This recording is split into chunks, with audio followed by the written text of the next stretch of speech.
I'm Marshall Shannon with Ministry Design Training.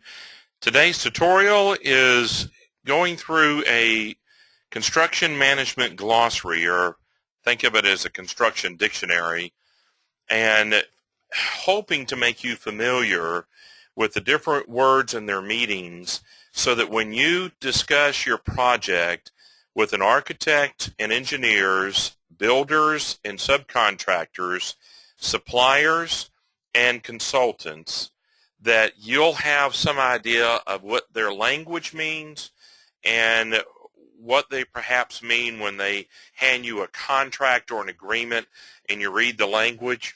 Secondly, if you're going to talk to your attorney as he reviews the contracts, the agreements between you and the architect and you and the builder, suppliers, and so forth, then you want to have some idea, don't you, of what they're meaning. So when they give you an initials, you're not looking and going, what did they mean by that?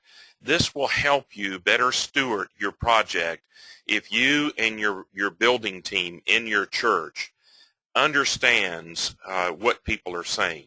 So I want to leave this in front of you, and we're going to go down through them and touch quickly on what these are so you can mark them, jot them down, just where to find them, go back, read it, make sure you understand it. If you don't, at the bottom of your video that you're taking on your screen right now is a comment area where you can ask us a question. And we'll try and answer that every week or every 2 weeks, and then record those answers and make a frequently asked questions section of our website, and we'll put your question and the answer in it. And so it's to help, this is all to help you prepare to build. And if you want, most of the schools, seminaries, and undergraduate schools do not prepare pastors for construction projects. So that's the MDT training. All right, here's the first one. ADA, American Disabilities Act, gave individuals with disabilities certain rights, regardless of who they are, their race, color, and sex, national origin, age, and religion. It protects them. Where this comes into place is that you'll find yourself being required to build, design, and build your restrooms in with ADA. It means your handicap stall is going to be wider and bigger and deeper to let a wheelchair get in there. Same thing with your urinals for your men's restroom. You're going to have a urinal that's set lower for guys in wheelchairs. Your doors, the width of your doors, any ramps, entrances to your building, they're going to require a ramp, and it has to meet the codes. That's what ADA stands for. Addendum is an addition to a document, a contract, something that is going on. Additional services. Here you see my cursor. Services provided over and above those designated as basic services. In an owner's agreement with the architect and the general contractor, you're going to have a basic services one, the part of the contract, the agreement. And additional services are billed above that agreement. They're like reimbursable expenditures. I would call it additional services. It's something that is above the quote that is regulated as they have those travel expenses or office expenses that are above their normal fee, their normal services, their basic services. AE is architect engineer. Agency CM is one of 3 construction management delivery systems. The agency, at risk, and fourth party are the 3 that are normally used in a standard CM agreement. Agency is the foundation by which the at-risk and fourth party are developed. They're derived from those. And so an agent of the client of the church is acting in your behalf. So CM, construction management, pure agency, is a company that is hired to act in behalf of the church and manages the project as though they were the GC, as though the church were the GC. So you hold the contracts and so forth. So it puts you get the benefits as though you were the GC, but you're not having to manage the project. The CM is doing it in your behalf. Agreement, e.g. says there, contract. So when an industry professional refers to it as an agreement, it has the same idea and implied obligations as a contract. Application for payment. Contractor's written request for payment for completed portions of the work.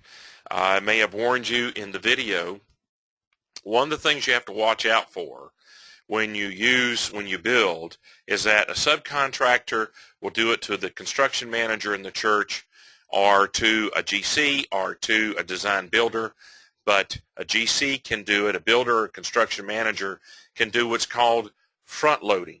And during the application for payment, he may have 8% of the project completed and he's billing you for that month for that work that is done, when in fact he's billing you, he's got 8% done, but he bills you for 12% or 50% more than what he's actually completed. You want to watch out and try and keep the front loading from happening as it goes. It's a practice that may or may not happen to you. But that's what an application for payment is, a request for money from the contractors. Then you've got approved bidders list, and this would be the list of general contractors that have survived pre-qualification test, or a list of subcontractors that have survived pre-construction, pre-qualification test. So if you're going to use any one of the delivery systems and you're narrowing down who you're going to use, you're pre-qualifying them and you're picking from a fewer number instead of just giving an open bidding process for the traditional delivery system.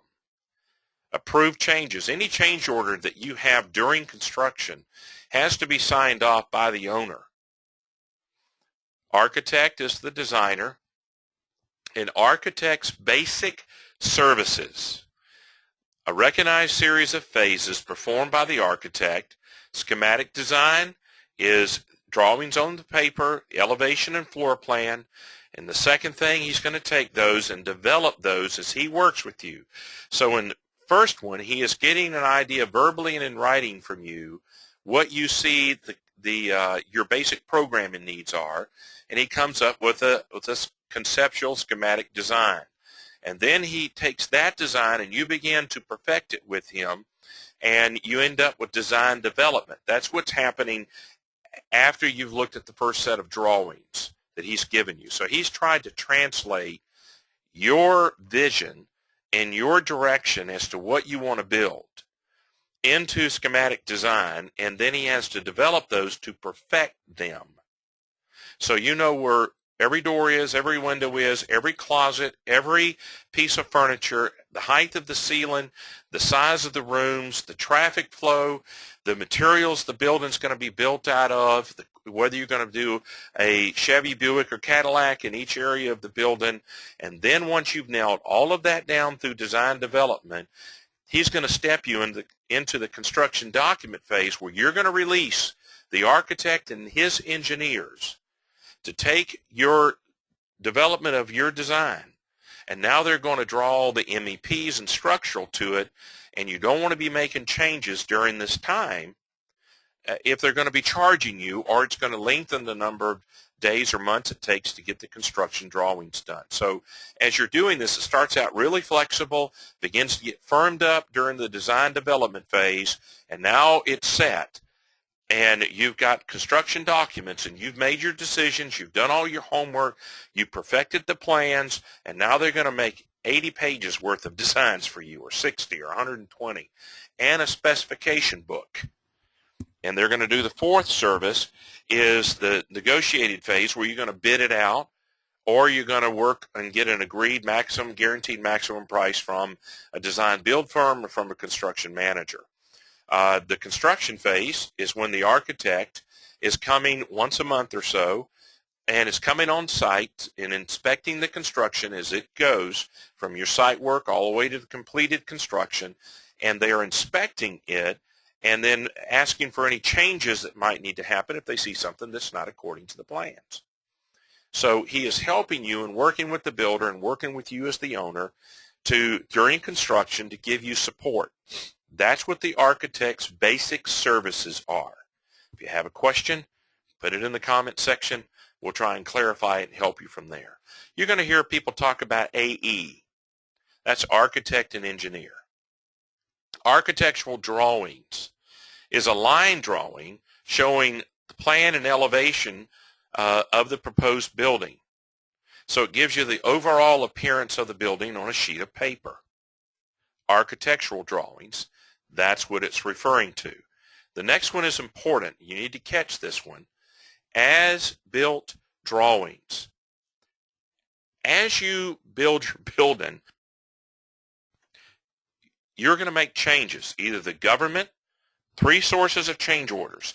The government, the architect's aberrations, mistakes in the plans, or the owner, the church.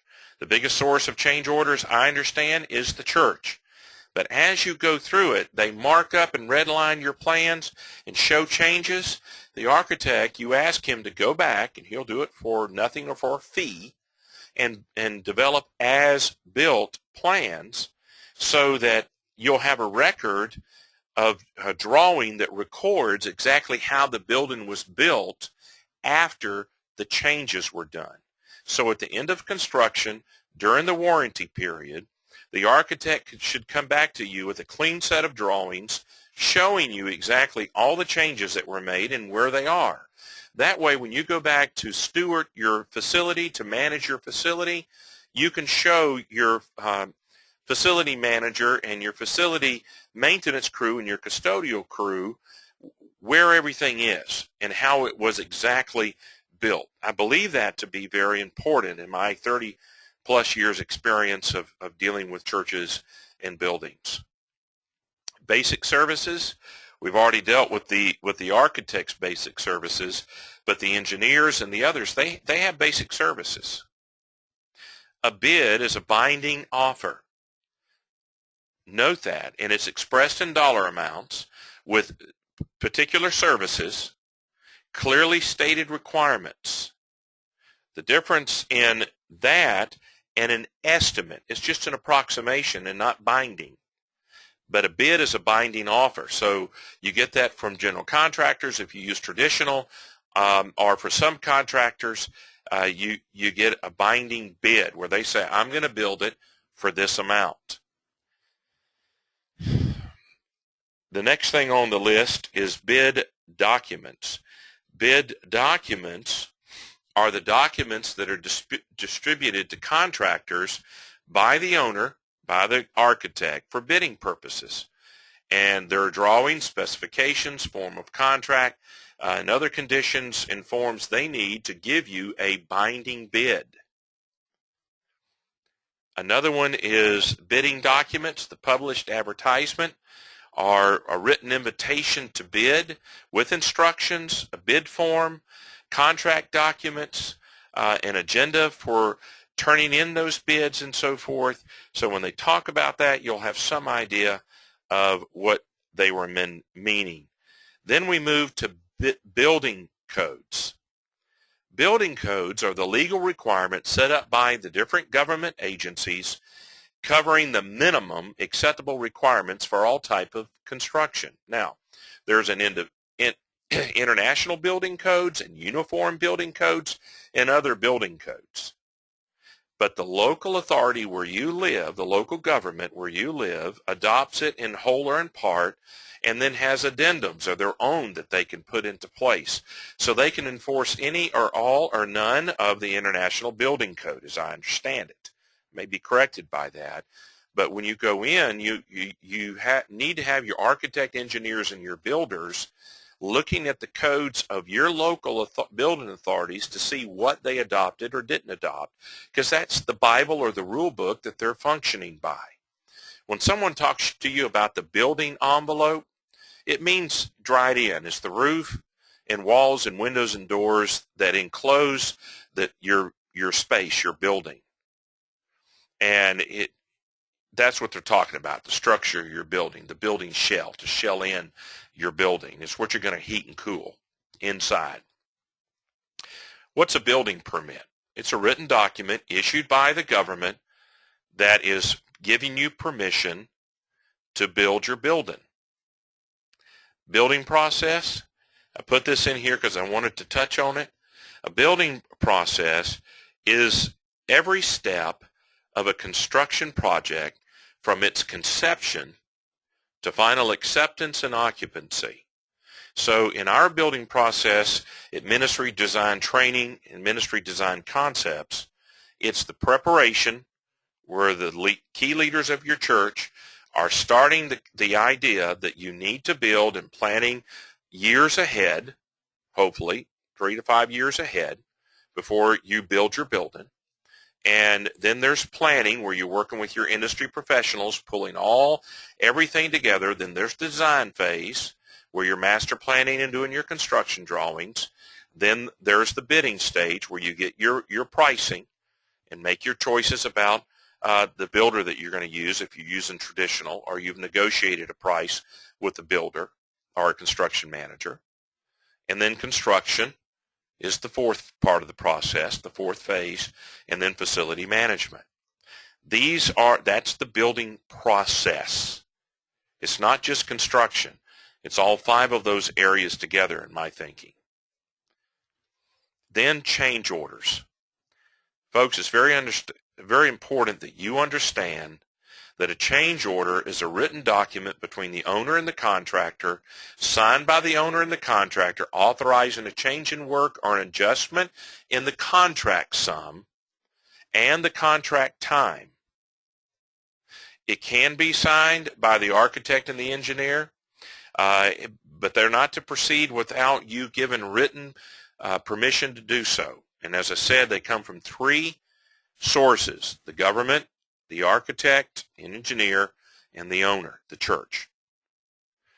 And if you wait to discover aberrations in the design that the architect made a mistake, it's why I tell you to have many eyeballs on the blueprints as they're developed, the construction drawings, the working drawings as they're referred to, by builder or builders, suppliers, and other engineers, audiovisual, lighting, and acoustical, along with, of course, the architect and his engineers and the local government authorities, trying to identify, to discover any aberrations or mistakes in the plans. We're not infallible. Mankind is not infallible, right? You agree with that? And so we have to use scripture exhortation that tells us in the multitude of counselors there is safety. Well, in this case, there is safety. As you find things that may, during design, if you go on to construction, they will become a change order, and you will have to pay extra money on top of it. To give you some idea, the industry professionals told me several years ago that $1 million building in the United States was costing 10% more than $1 million. In other words, $1 million building at the opening day of the opening bids, where you've got a binding bid for $1 million, that building ends up costing, with change orders and other things, $1.1 million, $100,000 more money. Then I was told just once, and I haven't been able to go back and track it down, that it got up to 1.3. $1 million building was costing churches 1.3. But I haven't been able to verify it, so don't go with that number. But it does give you some shadowing or shading of what a change order can do to the church if the plans are incomplete, or if the local government changes their mind about something during construction. So you better have contingency money in there to cover potential change orders, particularly if you use the traditional route of design it, then bid it out to GCs, and then build it. You won't have that kind of change orders usually during design build, because the architect and the builder work for the same company, and usually it's the builder working with the architect, and he's employing the architect, and they're less likely to have change orders unless you make the change or the government comes back for some reason and had approved the plans but then says, no, we want to change. So understand it's going to cost you more money. Now let's go to the codes. The codes, pardon me as I flip down here for you, these are the regulations, the ordinances, and the requirements set forth by your local government that is placed upon the owner to, you have to follow it. It's got to be built according to the codes. It's why I tell you that during the master planning process, before you put ink to paper and go too far into it, certainly before you ever complete the master plan and pay for it, that you make certain the industry professionals have gone and thoroughly researched and uncovered with confirmation the codes that you have to design by, so that you don't pay for a set of plans that doesn't meet the codes. So be aware when you hear them talk about codes, that's what they're talking about. Then you see the word commissioning there. After construction is completed, you have a warranty phase. This is the commissioning phase, and it's an odd name, but it's when a facility is put into use to see if everything functions as designed. The next thing is construction documents. Construction documents, right there in the middle of your screen, are all the drawings, specifications, and addendum associated with a particular construction project. So it's what the architect is doing for you in order to put out to bid or for the builders to give you a price. Okay? So it is the third phase of the architect's basic services, where he is taking your schematics, your master plan, and your design development, and now he's going to put them into concrete terms, and you want to have that nailed down and settled on. So you don't want to start making changes when he is 70% through with his construction drawings. He may charge you more money for that. Then the next item is a contract. What are they talking about when they talk about a contract? And I had given you this word, the word agreement. So it's an agreement between two or more parties.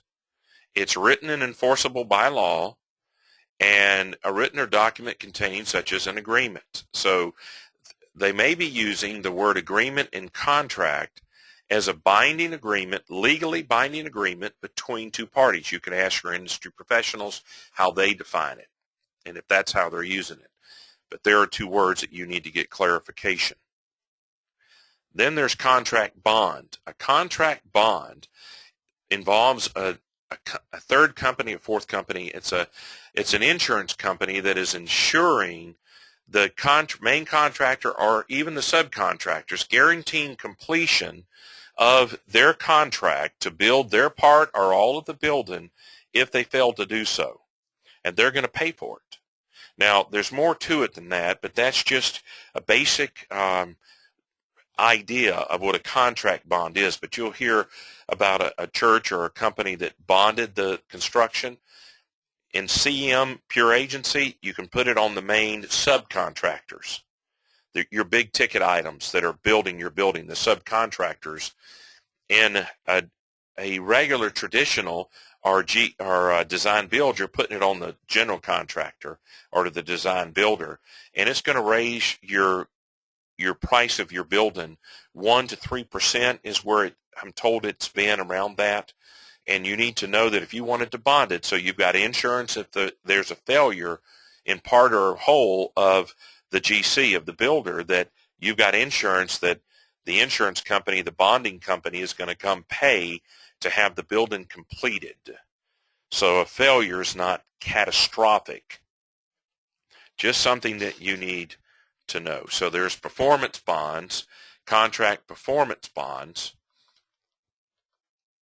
That is what I'm talking about here. A written form of security from a surety company to the owner on behalf of an acceptable prime or main contractor or subcontractor, guaranteeing the completion of the work in accordance with the terms of the contract. Then design build. Design build, as we've talked about it being a system, pardon me while we go up, don't mean to make you dizzy. But design build is a project delivery system. Design build contractor, contractor-led design build. or design-led DB, which is design professional-led, or CMDB, which is construction manager-led design build. They can be led by any of those three parties, the architect, the GC, or the CM. Then from that we go to estimating. Estimating, excuse me.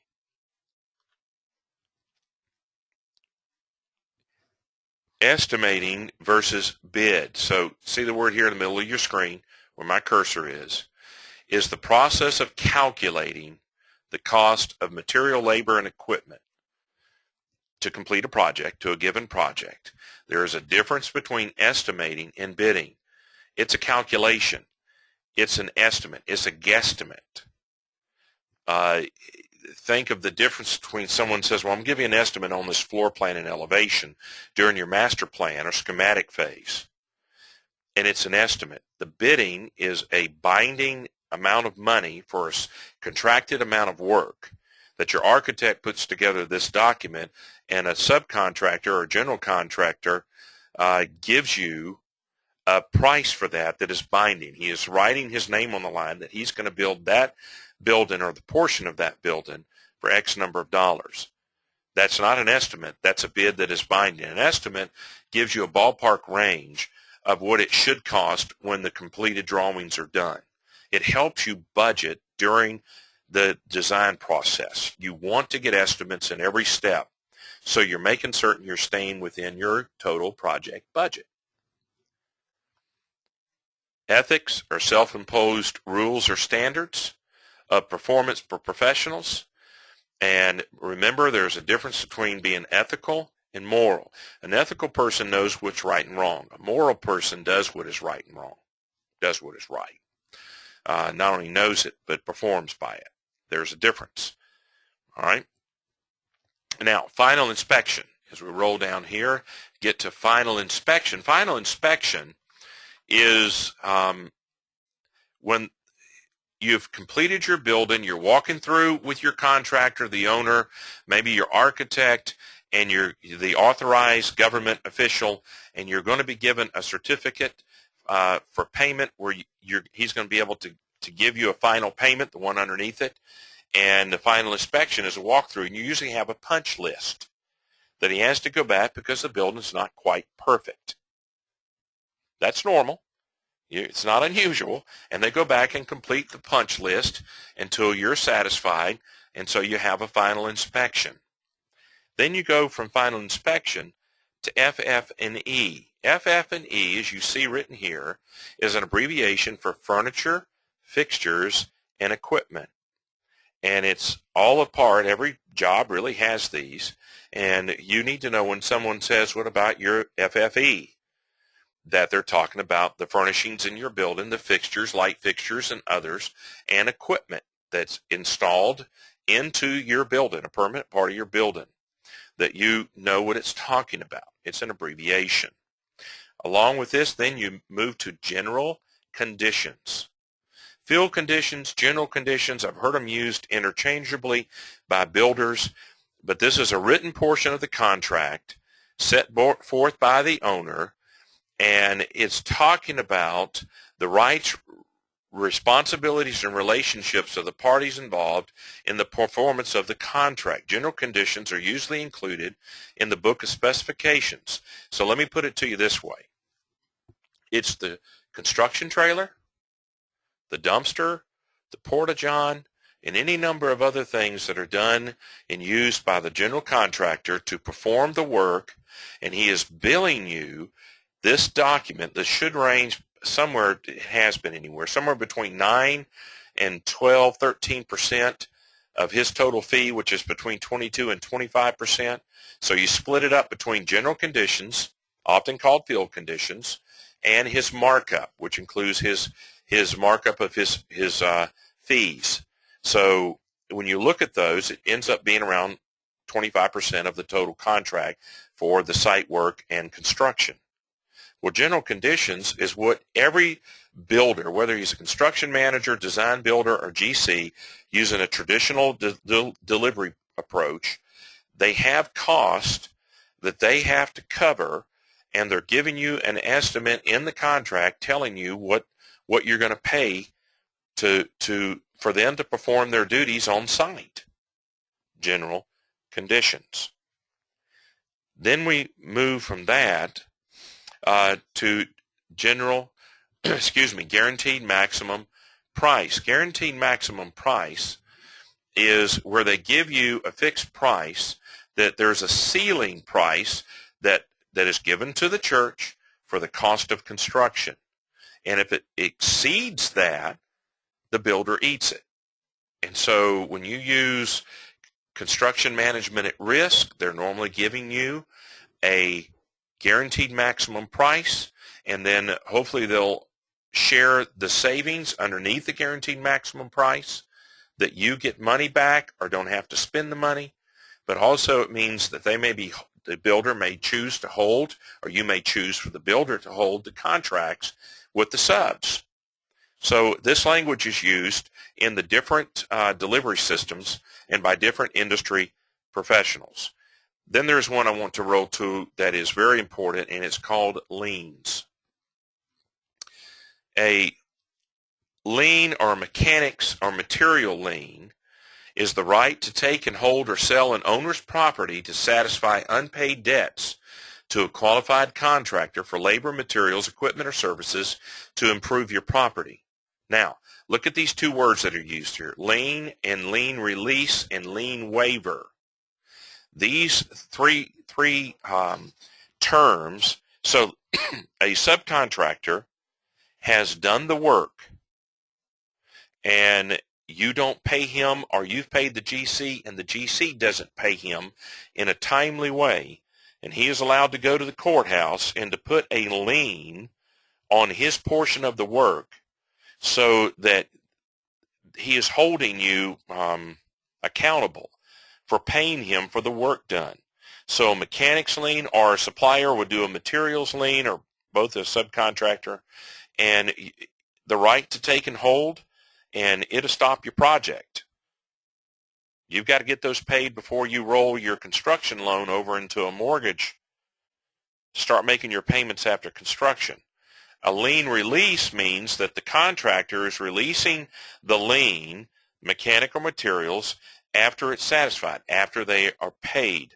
Now, if you're using construction managers, they'll get a lien waiver for the contractor or subcontractor, and he is stating that a release of lien, that he has paid his supplier and paid his help, and they won't come back on the church. And it's the best legal tool to use to make certain that when you're paying the GC, or if you're a construction manager, which is where I'm more familiar with, that that subcontractor has paid his suppliers, and of course anybody that worked for him. And if he releases that, there's legal, monetary, and prison time in some states if he signs that release of lien and he is not paid as he said. So again, there are tools put into place during construction to protect the owner and protect the professionals. Next item is notice to proceed. Notice to proceed, right there on your screen, is a notice from an owner directing a contractor to begin work on a contract. You have to give the construction manager or the GC or design builder a notice to proceed, a written notice that you've said go to work. Then there's a request for information. A request for information is a request where they are asking the general contractor, an engineer, a subcontractor, an architect. You're requesting officially information from them. Let me get to it and we can look at it here. You'll see it RFI. And I wanted to bring it to your attention because you may see a note written out or them referring to an RFI, a written request from a contractor to the owner or architect for clarification or information about the construction drawings following a contract award. So you've given them you've rewarded a subcontractor or a contractor, or maybe even a supplier, but you've given them the award. You've awarded them the contract. and then they'll give you an RFI. It's asking for information. Then an RFP is a request for proposal. And it's usually a CM practitioner being screened for a project. But it can be using it to screen any number of people as you're trying to decide who to use. And you're asking them for a request for a proposal. Some might call it a wider range, is a prospectus. And a prospectus talks about the qualifications and the services they do and who's the personnel in the company. And it's really a document to convince you why you ought to consider hiring this particular firm. And you can request that from any number of industry professionals when you start to put together your construction team. Reimbursable expense, it is good for you to know what this is. It's charges given by industry professionals to the church. They weren't qualified as a part of the fee, or they're not a part of the fee, but now they're giving it to you. Reimbursable expenses or cost. These are amounts that are expended for an account of during the project, during the process, during construction.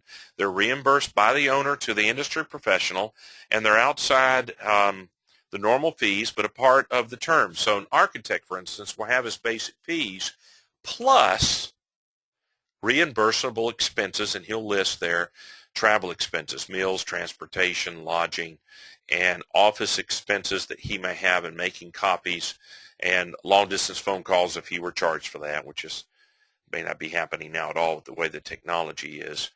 But he does that, and he is reimbursed on top of his fees, his basic fee, because they are flexible. They're contingent upon whether or not he has to spend them, provide the services above his basics. All right, the next item is a schedule. That's a plan for performing the work. And then you've got schematic design phase. Schematic design phase, we've already talked about. It's the first phase where he is providing, as he consults with you, a set of drawings on a sheet of paper, on large sheet or on the computer, and he is then going to do a development phase following that begins to perfect it and turn it into concrete plans that you're now agreed to start construction drawings. Here's another item that you may have heard them use, soft cost. This is architectural fees, engineering fees, financing, legal fees, permits from the government, attorney's fees, construction interest, operating expenses, leasing and real estate commissions, advertising, promotion, and supervision. Direct cost, or the hard cost, would be your construction, your building with the materials and structure and so forth, your site work and your structure. The other parts of it would be the soft costs that are listed here. You'll hear industry professionals use hard costs, soft costs, and I wanted you to know what they were talking about. Then let's move down to value engineering. You've heard guys use this term that they say, well, we're going to value engineer your plans. Often what happens when a set of plans comes back too expensive to build, whether it's during the bidding process or after the bidding process, and you select a builder, but they go back to look at what the architect and engineers have designed, and they are going to go back and value engineer it, means they're trying to look for a technical way to match the engineering design, but to give you a better price. It's an effort that they're trying to bring your building, make it buildable within your budget, and so they value engineer it. That's how I hear the term used. And it's a technical review process where they're trying to match what has been designed, but to give you a better price. They may be swapping out one HVAC unit or other equipment in your building, or a different way to design your building in order to give you a good value, but to bring you a cheaper price. Then you're going to hear them use the word vendor. And a vendor is a person that is selling materials or equipment. And it's not fabricated to a particular design. So you'll have a vendor that will provide carpet or appliances or other things. So they're selling materials or equipment. That's what a vendor is. Then warranty period. Well, if I ask you what is a warranty and how long is a warranty period?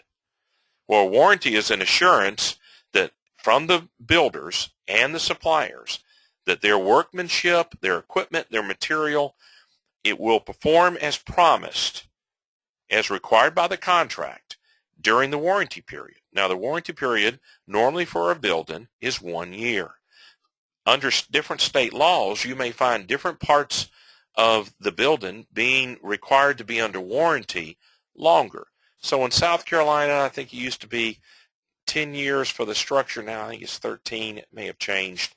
The point is, you need to remember that the warranty phase basically for your building is a year. But if you have structural problems, it's usually longer. And you need to go find out, talk to your architect to see what the different phases are for your building as far as warranty, so you don't spend money because the industry professionals are to provide it. And you have a warranty phase. And so the builder and supplier are accepting responsibility for the performance of the building for that warranty phase. Then the last one I'll give to you in this tutorial is that of working drawings. You heard me use the phrase during the architect's basic services, the construction drawings, working drawings, construction drawings. You hear them used as synonyms. It's a drawing that is complete with section views. That's cross-section. That's showing you into a wall or across a view of a room and showing you what it's going to look like inside and out.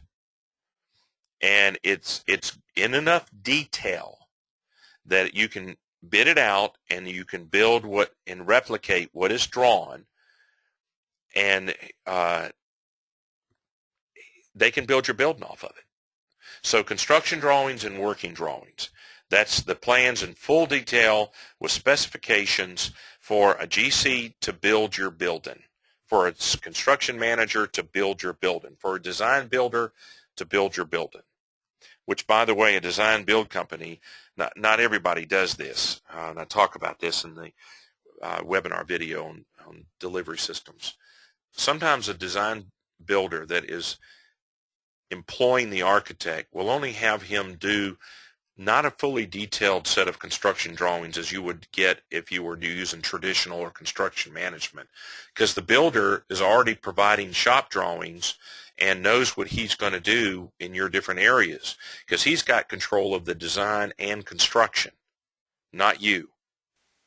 And you're going to get the building hopefully you've agreed upon under the contract, but you may not, if you chose to fire him, walk away from your agreement with him, but you wanted to buy the architect plans. They might only be partially complete, and the architect will have to complete them showing the full detail because a new builder comes in and needs to know exactly what he's bidding on and what he's building so he can price it out and give you a fixed price.